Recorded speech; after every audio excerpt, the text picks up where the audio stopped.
Welcome back. So the question of this week is, do you have a really big set of unpolished billet wheels on your body drop Silverado that you never clean?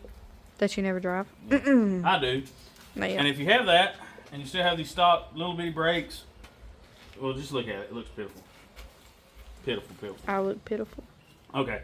So, this week, we're going to jump back on this, trying to get it ready for mini nats. And we have a brake upgrade for this thing. And I will confess, I did not buy the big brake kit. Dawson bought it and was going to put it on the Silverado. And then he ended up ordering him some bougie wheelwoods. So he got him some really big brakes. And he was like, hey, you can have these if you'll use them. Yeah, I'm going to use them. I'm going to put them on this week. So here we are. So we're going to get rid of these factory brakes. I've never really had a trouble with the brakes on this truck. I've never been like, man, the brakes suck. Because Dan and everybody says I drive really fast, but I don't drive. You do. I don't drive super aggressively. You leave everybody unless you're in that S10. Where I slam on brakes 30 foot from the stop sign. I never drove like that. So, you do all the time. Anyway, we're going to do a big brake kit. Come over here, we'll show you what we got. You know everybody that has said that rides with you all the time, right? Yeah. All right, so here on the table is everything that we're going to install. We have got 19 and 20 Silverado 4-piston calipers. These things are freaking massive compared to what's on there. Yeah, 4-piston. Humongous. And you can go to the parts store and get these. That's the nice part. So, part number for this would be the passenger side because the bleeder's at the top. 18-5612. Yep. Driver side, 18-5613. And it comes with this hardware that goes over the back. Both of them. Here we got drilled and slotted rotors. That's they are massive. Big. We will show you the size difference in a minute when we pull the other ones off. That's huge. These are freaking huge. Bet your head's bigger. So look right here. This is the part number for the power stop rotors. AR8654XPR. I don't know where Dawson ordered those from, but I'm assuming one of his suppliers at work. And he told me, he said, all you'll need is brake pads and washers to shim the calipers. And if you want to get brake hoses, you can upgrade to stainless brake hoses. Yes, I want brake hoses. So I ordered these Stop Ticks. I got them on Amazon. There's your part number. Yep. Whichever one Read we're it to looking at. Is the big one? Yeah. 950.66001. I did not read that off. Stainless steel brake line kit for GM. I ordered this from Summit and had it in a day. And then we just went to O'Reilly's, told them we needed some brake pads, some good ones for a 19 or 20 Silverado. This is part number SC2173. And it's a really good set of ceramic pads. And Yep, I did not know much. We're gonna get ready to install this. You got to do some work to them. They don't just go straight on. So there is a ridge on the front of this right here.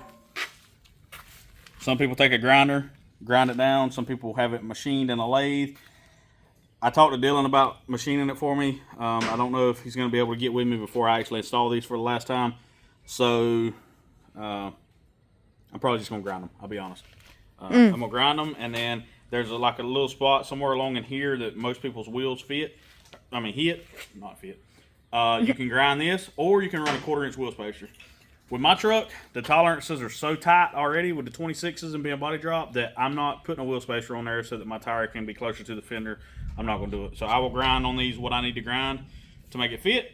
But we're going to do the driver side. We're going to mock it all up, do whatever we got to do, and then we'll figure it out so we can go ahead and modify this one, make sure we got all the clearances that we need, and we're going to put the stock stuff back on today. And then we're going to get these ready to paint. I would love to powder coat them, but I would be terrified to tear this 4-piston. You better call Justin. Yeah, I'd be terrified to tear this 4-piston caliper apart. I would never get it back together. So I'm just going to paint them. The ones that are on there are painted. They've been painted for 6 years. And you can tell the paint's chipping off, but we're going to do what we can do. Let's tear it apart. Why is it purple? I don't know. Bark, bark.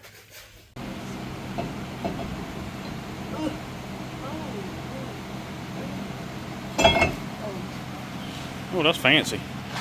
Just like you. Don't peel the sticker off.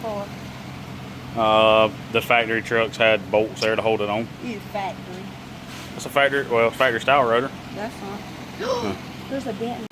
All right, so we got the factory rotor and the new rotor. See the size difference?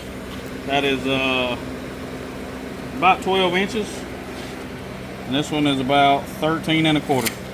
So it's a fair amount larger.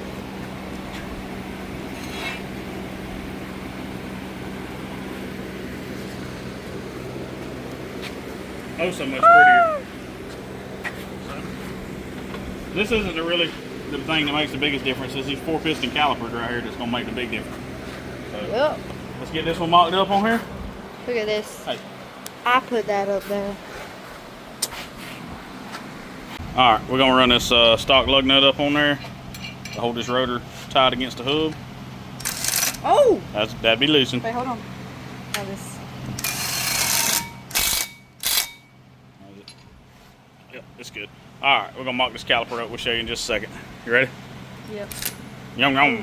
All right, so on these things, you have to shim this caliper and get it centered over the rotor. It's pretty close now, and I've got one little washer in there now. You can see it. It's just a washer I found in the drawer. The center of the hole, if you're trying to buy washers, needs to be a 1/2 inch. Mine are like 9/16. They're a little big, but it shouldn't hurt anything once we tighten it down.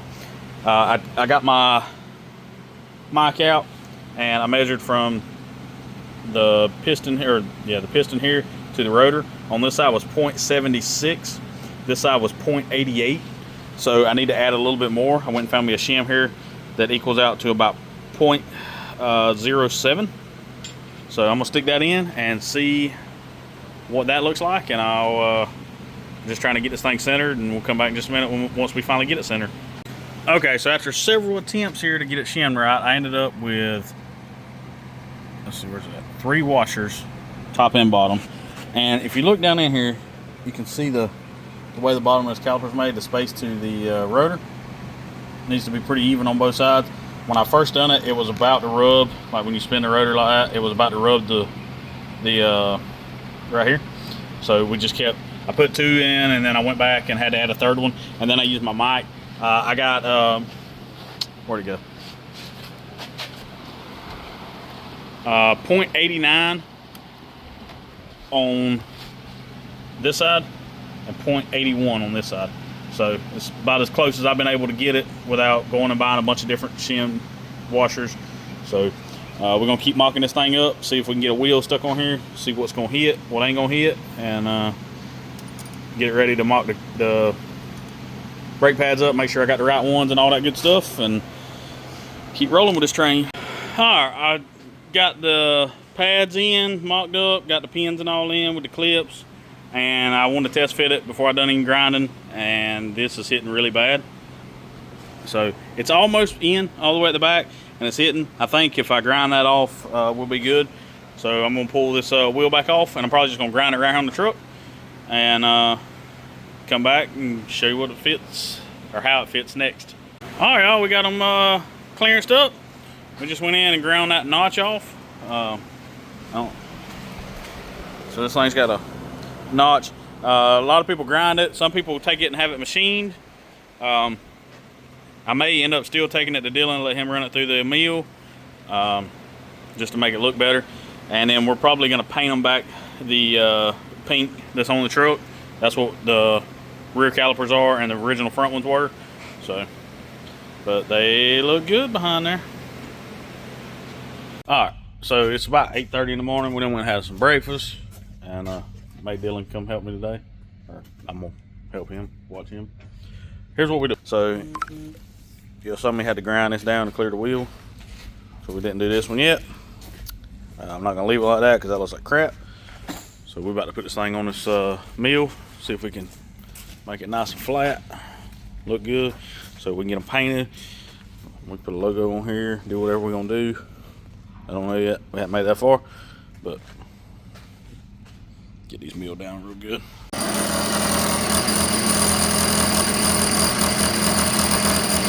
That's fancy. It's fancy if it works. Automatic feed, isn't it? That's what your arm's for.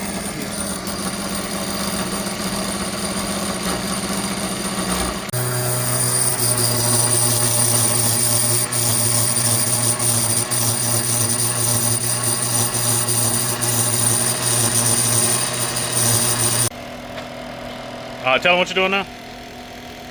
Milling brake calipers. Fly cutting and trying to get a smoother cut on it. Just kind of sneaking up on it. Took a full fluid end mill, knocked the rib off. Now we got this fly cutter just taking just as bare minimum as we can just so it gets true and flat and makes it look good. Yeah, what he said. And we learned the limits. Hey, you got limits. Yeah, it's got limits. So if you're doing this, don't try to go completely smooth because you will not do it. So we may try welding that up because it's just a little bitty hole, but or I may just go get another one and try again. So I ground this one down with the grinder. We're probably just gonna leave it alone now. A little scared of it. So we learned what not to do, and that is mill that too far. We tried to weld it, but it's cast and that ain't welding. It keeps popping a hole in it. So new one will be here Tuesday. Let's just try again. $140 mistake. What? It's cheaper than some of the mistakes we made. Live and learn. Yeah. Live and learn. Hey, there's some people said, dang, I had to get a divorce to get rid of my mistake. All right, so yeah, Dawson's gonna buff the truck today. Yeah. There's mold growing on it. And he felt the need to point out that there's mold growing on the front of the hood And everywhere. and the headlight And the roof. and the roof And the mirror. and the windshield. And the bumper. Yeah, that's terrible. I'm ashamed. Look at the freaking wiper cow's black. God, You got $40,000 in this truck. And you I probably got more than that if I'm being honest. $3 windshield. You brought them. They come from your work. What are you talking about?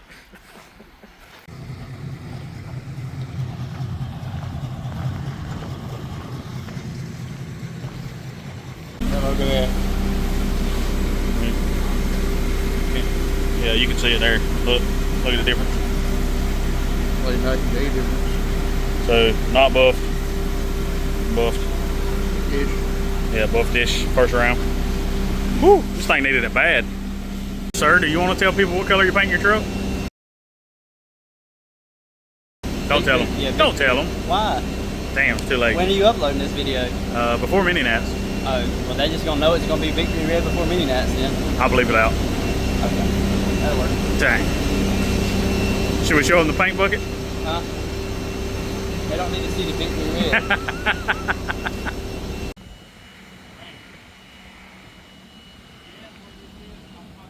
Alright, so Dawson spent most of the day yesterday polishing on the truck, and it looks killer. I am ashamed that it got that dirty. Yeah. So me and the kiddo just come over here to pick it back up. We had to leave it yesterday with him. We went to the tractor pool last night here in town, and got KK to run over here and drop us off.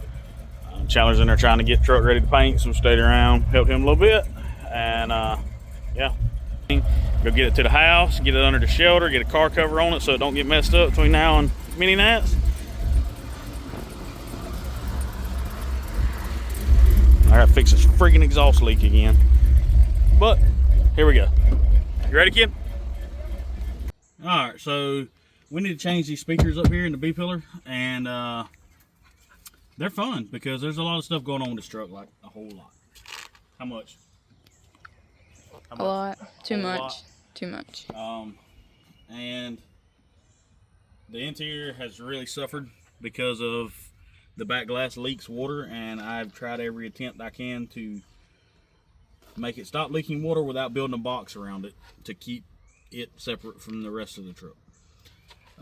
So long story short, we got to pull this off, we got to peel these back, and so we can get to the speakers. And these are held on with screws because the factory clips suck, and then when you go and cut a bunch of the panel away to put a tight and roll down back window in it, they don't really snap in anyway anymore. So, and then we got the little factory seatbelt cover. We had them wrapped in a suede, or this one, and it holds the track to the roll down back window. And these screws, I had to shorten them, and that one's gone forever. There it is. So they didn't hit the window, so it's a sheet metal screw that we cut off. There's two of those. And then you just get this panel out. We're gonna flip it over like so, go all the way over there and out the window. Alright, so come back in here. If you're not familiar with the Titan roll down back window setup, you have a motor, track, there's a switch on the dash right there, show them that. That is a reverse polarity switch, so it throws 12 volts at the motor on one side of the motor, and then as you push it the other way, it throws 12 volts to the other side, so it goes up and down. Roll it up, brother, for a second. Let me hold this. Oh, I forgot the power's off. Never mind. The power's off at the battery. Anyway, so you have to go in. You have to cut a big chunk out of the back wall. This goes in, and the only thing that seals outside from inside is this seal right here. I've seen where people cut them and take two and make one, but the seal doesn't go all the way to the ends. So they're doing that, and then about everybody I've talked to that's done that said it still didn't keep all the water out. So if you look right here, I got channels built on the back wall and trash. What is that? It's a coin of some kind. It's a mini trucking coin. Anyway, so we got channels built here with holes in the floor. That way, as the water runs down the back wall, it'll hit this channel and run down and drain out the hole. Now, it does catch most of the water, but it doesn't catch all. And we've had some issues with RCA cables because of the moisture that gets inside this truck, so that's why all this is like this. It wasn't like that to start with. We was trying to figure out issues with the radio. Long story short, oh, let me wedge myself out of here. We're gonna change these speakers real quick. If I can get these out without breaking them. So there is some, oh, come on. There's some Memphis speakers here. We're gonna pull those out real quick. And I've got some new scars to go in there because these are busted and rattled because maybe that amp might have been a little too much for these speakers. Just a little. And how do we listen to our music? Pretty loud. Pretty loud. Not really. I'm getting old. I've noticed I drive around a lot without the radio even on anymore.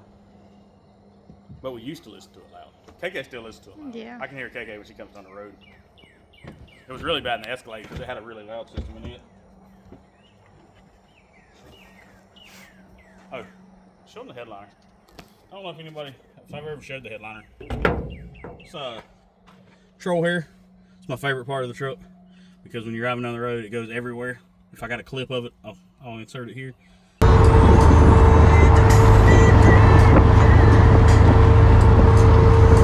But it's pretty awesome.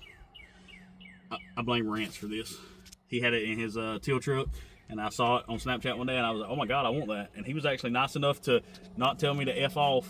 You got something right there. Where? In the center? Yeah. That's the light. No. Right. Oh.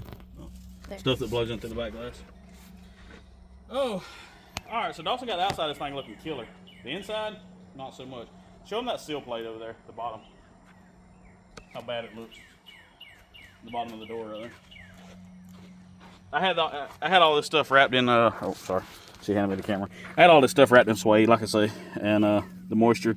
And then also there was a screw in the bottom of this door panel, and I didn't check it on either side. And the first time I closed the door after I had these wrapped, it tore both sides. So they were kind of doomed from the start. But I did get some factory replacement ones. I'm just gonna clean these up real good and put them in. They actually have all the clips on them. And Brandon Yon picked those up for me. And they actually gave them to him at the junkyard. Didn't even charge him for them. Felt bad for him.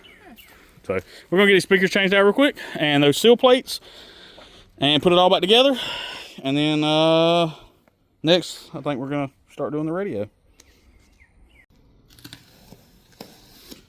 Alright, so I haven't even opened these yet. So we're going to unbox them together. Amazon, Scars, I think. I might have got these off Scar's website. I don't remember. They were like 40 bucks. I don't really have real high expectations for them. But they got to be better than them. So these are some old antique, actually I don't know how old they are, Memphis 100 watt. I bought a OBS truck from my buddy Josh Dowd one time, and these were in the front seat. He had never put them in. So I just put them to the side.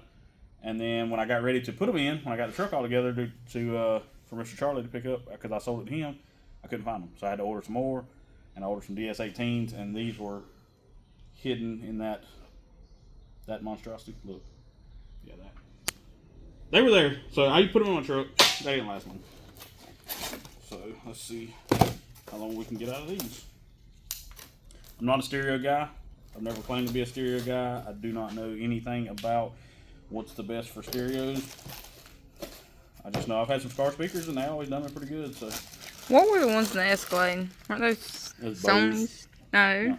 they were bad. Bose, yeah, it's Fagger. Those were great. So these are pretty. These are coaxials. These were also coaxials. That means it's got a speaker in the middle, I believe. If I'm wrong, don't rush me. And it has a slightly larger magnet. Just slightly. It says 35 watts RMS. We have a 1,000-watt 4-channel. Ooh, that's not going to be good. Sorry, y'all. Don't pretend I didn't say that. They hold 700 watts, not 70. Ooh, and we got stickers. Give that to Kenzie. She'll put it on her bathroom mirror.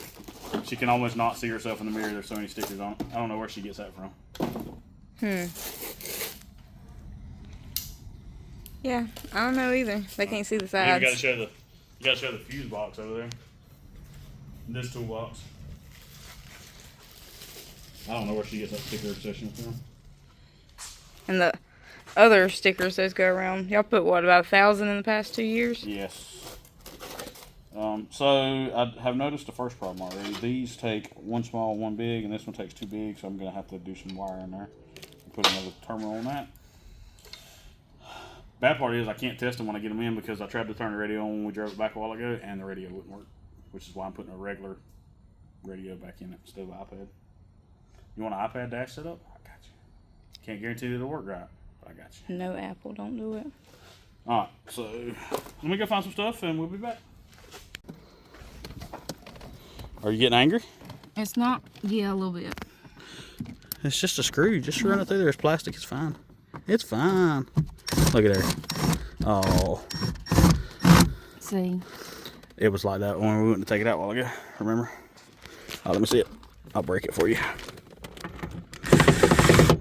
How's it? Ta-da. There you go.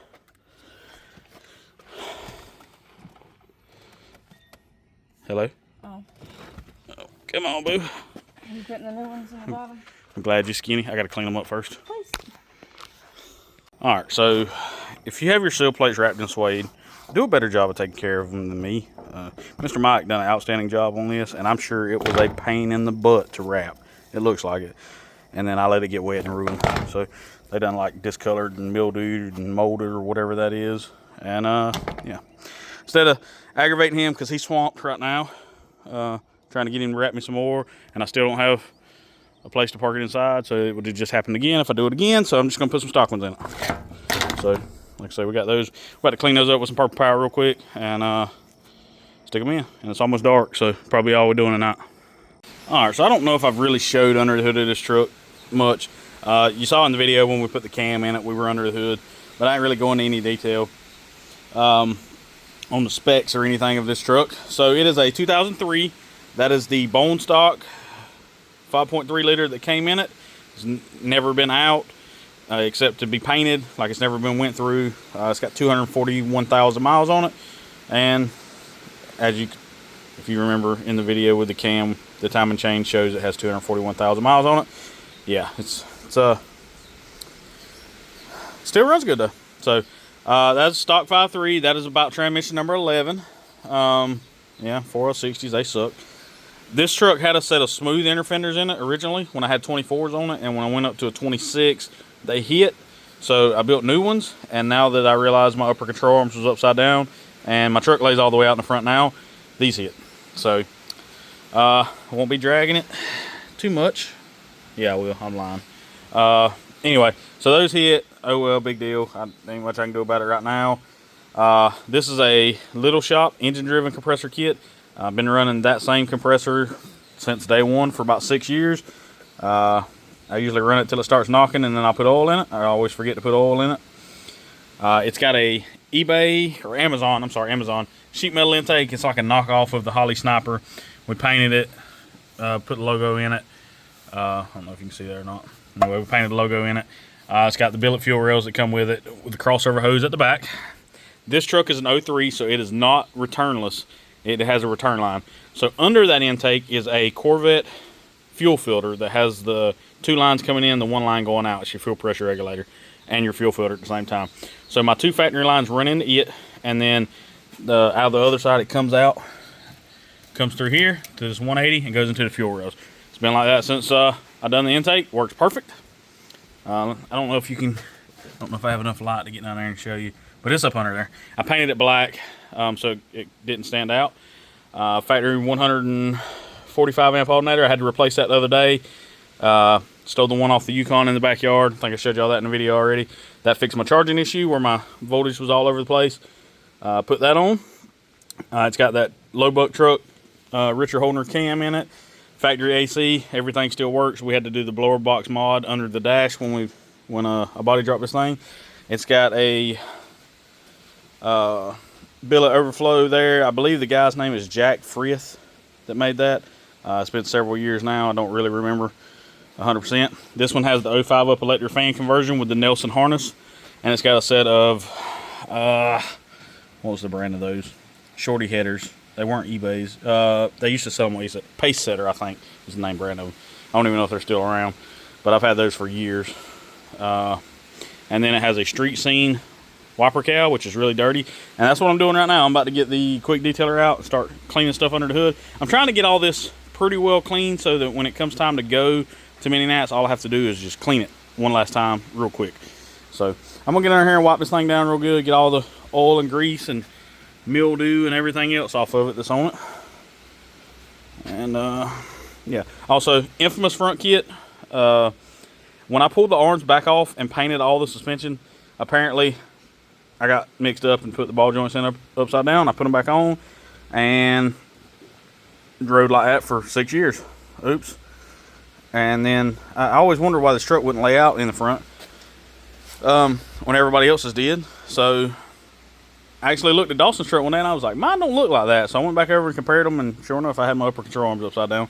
So I flipped those. Now my ball joint's not binding all the way down, and my truck lays out, and I can ride a little lower. My I still got to go have it aligned, but the casters or the top of the spindle is a little bit farther forward now because the tire had started rubbing the firewall a little bit after I had it aligned, and now it doesn't. So I'm thinking that maybe it's got a little more caster than what it did, or a little less caster, I'm sorry.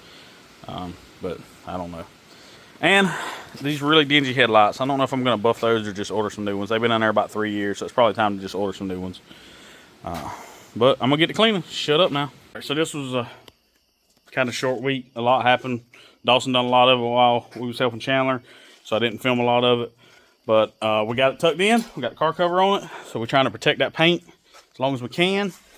It really needs to be parked inside every night forever, but it never happens. It always gets sit in the yard, and yeah, it's terrible. But I bought this thing online a couple years ago. You order it per, come here, don't leave. You order it per specific truck, and I ordered it for this one, and it fits amazing. And I could probably go back and find out what company it was, but I don't remember right off. The only thing I wish it had was it had the little indentions for your mirrors, but it don't have those. Chris actually brought a car cover over with his car that had those, and I think he paid like $150 for it on Amazon. I paid about $200 or $249 for this one a couple years ago. Like I say, it fits good. It goes all the way to the ground, all the way around. It's really nice. It's getting late on a Sunday. Me and KK's ready to go inside. We've been lazy pretty much all day, and we came outside, and I'm glad we were lazy all day because it is hot. Summer has got here. So we're gonna cut this one off here. Mini Nats is 3 weeks away. We still got a lot to do, but we've got a lot of it done. And I'm glad that myself this year, come here, bud. I'm really glad this year that I'm not the one that's crunching, trying to get a vehicle done like we was last year, because I was slightly stressed this time last year with the S10. I didn't know if it was gonna make it. It made it, but I didn't know if it was gonna make it. Earlier in the year, we were gonna try to get KK's truck done for Mini Nats, and she told me no, that she didn't want to see me do that again. And now, financially, I'm really glad we didn't, because we'd have both been in it really deep. So, yeah, there's that. What was that? Gnats bothering you? No, it was a skater. A skater. A skater. You northern folks, that's a mosquito. I don't know if y'all have those up there or not, but we have them down here in full force, and they are here, along with the snakes and the bugs. Everything. Yeah. So, all right, we're gonna get out of here. We will see y'all in Mini Nats. Actually, I'll have some more videos between now and Mini Nats, but we're trying to get this ready. If y'all want me to bring some t-shirts to Mini Nats to sell, comment down below. Because Get space in my house, please. yeah, because if you don't, you know, a lot of people buy them off the website. Dang it, hold on, I got dark. A lot of people buy them off the website, but if you're one of those people like me that like to buy them in person, let me know, and I'll bring a few. But I don't really want to lug them up there if I don't have to. But also, April Fool's Day sale is still going on till the 15th at midnight. I've had a ton of orders go out. I'm about to actually go inside and package up another about 10 or 12 orders that come in since dinner today, and get those ready to go out with the rest of them in the morning. So if you are one of those people that bought one, appreciate you. Thank you. And come back for the next one.